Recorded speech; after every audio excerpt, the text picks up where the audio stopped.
What's up guys, welcome back for another Yu-Gi-Oh! Pro Duel video. Next match, Cross-Banlist Cup. Two titans are paired against each other. First of all, we have Spellbooks from 2013, the winner of the first ever Cross-Banlist tournament years ago. Not really sure when exactly that was, but like four or 5 years. But that's besides the point. So Spellbooks, the winner of the European Championship back in 2013. That's this list. Second list, we have Gouki's, also a powerhouse. This is the TCG European version, so without Summon Sorceress and Link Karibo, that is. Keep that in mind. But again, first place from the European Championship from Luke Parks, 2018. So which deck has the advantage?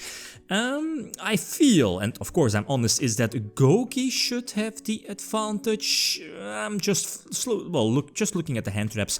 Both decks have access to Drawn Lockbird, and well, the hand trap is very powerful against both decks. Then again, Spellbooks is main decking, I believe, one effect failure, no Blossom, of course, while on the other hand, Gouki does have access to Ash Blossom. So, and again, yeah, Ash Blossom is a no-brainer against Spellbooks. Going first is of course very important. Both decks are very similar, as in establish a big board, aka a big lock. In case of Spellbooks, that's Jougen, however you pronounce that one. For me it has like multiple pronunciations. Anyway, so most importantly, Jougen on the field. Jougen again prevents the special summoning mechanic for both players, if I'm not mistaken, and the fact that it was so easy to summon it off of Spellbook of Judgment made that deck so ridiculous. Spellbook on its own is a fair deck, a good slow deck, grindy deck, but the fact that first of all the deck had access to Spellbook of Judgment and gave those like +3 or +4 searches during the end phase plus the extra special summon, and yeah, like 3 or more searches already equals a Jougen on the field, so that's a problem against a lot of decks, especially if you're able to recycle your Spellbook of Fate. So Gouki going first, and my hand, I believe, was there an Ash Blossom? No, was there a failure? Not really sure which disruption there was. But yeah, anyway, the Drawn Lockbird is activated, so no searches from now on. But no, what is it called? The Neospatian Aqua Dolphin. Dolphin is sweet.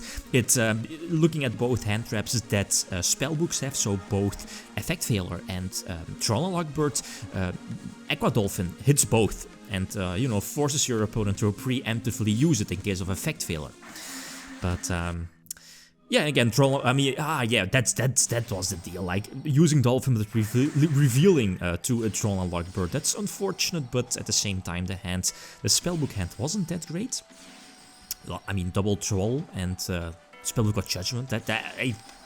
Maybe if you're drawing like Blue Boy, which there was in the opening hand, but again, Neospatian Aqua Dolphin said no, so there should have been a Secrets follow-up, but there wasn't. So now I'm just freely able to establish my board. I believe this should be indeed main phase 2, but again, this is full combo, as you know. The extra link is not that important. Just get out the Tri-Gate for the potential negation, right? And most importantly, also the Phoenix/Cerberus. Well, Phoenix again, Cerberus prevents destruction by battle, most importantly because of the Spellbook of Power. But I mean, you know, the deck is not going to get rid of this extra link, co-link shenanigans BS, right? Goblin is not that important. Again, Spellbook of Fate doesn't target, but I mean, just keeping up the co-link, maybe Unicorn for some extra draws as well. Going second here, and now looking at like a post-match, this Blossom was not a good play, just should have waited here on the Spellbook of Judgment. And as I mentioned before, Spellbooks on its own is a pretty much fair deck, so let's say if the opponent, let's say like if Spellbooks already opened up the Judgment here, they would have searched like Secrets, right, or Spellbook of Master, so that's all fine. I mean, they'll get some searches, that's cute, but the biggest threat is Spellbook of Judgment. Again, getting those beneficial searches, and most importantly, the Jougen in the end phase. So I'm not getting punished for that, but I mean, mistakes happen, right? That's how it is. So this is still main phase 1. I should be able to go for game, right? No hand trap was activated, so I can go for the full combo. Again, well, this is standard, right? Gouki, head, bats, what is it called? It gives me the beneficial monster on the field, and then use the second Goblin's effect of giving me the extra normal summon. but the small downside is that the monster needs to be normal summoned to one of the markers that it's pointing towards to, or one of the zones where its markers are pointing towards to. So ably giving me the extra link summon from the graveyard, if that makes sense. But yeah, again, I mean, this is game, right? Tri-gates, firewall, shenanigans. This is the reason why firewall is banned, if you didn't know. Not too recently, or not too recent, couple of years ago. But this should be game, right? Yeah, extra link, and this is again more than enough attack to go for game. So going second, Goukis definitely need to open either Blossom or Dronalog. Dronalog is definitely important, but if not, I personally need to hope that the deck opens not too great, like Spellbooks does not open too great. And you know, like not great as in not opened with Spellbook of Judgment and end with Yugioh. And my hand was okay. I mean, I see Dronalog board, so I was like, okay, this should be good. But then the Dimensional Fissure is dropped. And yeah, Dronalog board cannot be activated since the card needs to be sent to the graveyard.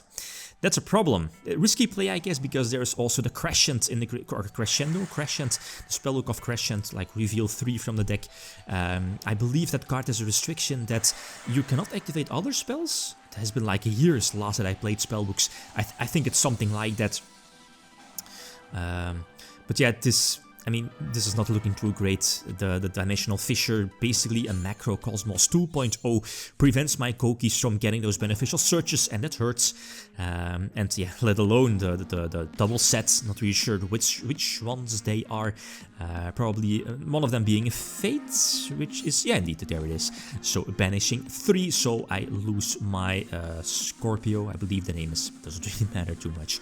But the most important thing here is that Spellbook is able to get off or keep the Yugioh on the field, and that's where the matches back in 2013 were focused on, right? I mean, the Spellbook mirror, or the Spellbook versus the Dragon Ruler matchup, the baby Dragon Rulers, that is, or maybe Evil Swarm, that those few Evil Swarm players in a tournament. But Spellbook is just a super control deck. And of course, yeah, another troll. So game number 5, it all comes down to this, like always, and my opening hand is good, especially because of the Dolphin, and a potential Blossom as a follow-up play, you know, maybe if the opponent opens up multiple hand traps, that is, because again, the Dolphin will force out the Veiler, or, you know, like, being able to, like, discard the Veiler, or discard the potential Dronalog bird here in the Spellbook hand, but no hand traps. So that's cool. I can just go again for basically almost full combo, depending if I'm drawing like an extender. I think I already used up the Gouki head's pet, but you know, which, however, that name is of the Gouki one. But again, yeah, standard combo, right? Eventually going... No, I don't think I'm going for the extra link because of no extender, unless I of course, misplayed. But, I mean, long story short, you're just able to go for Tri-Gate with triple co-link, so you can negate at least one card from the opponent's hand. And yeah, Dolphin, being the Trap Does Shoot 2.0, gave me free information about my opponent's hand. And the spellbooks there in the hand aren't that great as an opener, like the spellbook, not really sure, Eternity, I believe the name is, get some banished spellbook back. The Star Hall back then was good, pumping up your small spellbook monsters, and is it Wisdom that gives you like the Forbidden Lands protection? I think so. But yeah, okay, Tri-Gate still on the field for the potential negation. The Priestess is definitely going to be negated since I think we know the hand, right? Oh, pretty much. So there was basically no threat, and just in case, already had the Ash Blossom in the hand for the potential extra disruption. So Goukis have this one. Is it a well-deserved win? I feel so. I mean, both decks felt very similar in strategy as in going first, I guess. Or yeah, basically going first.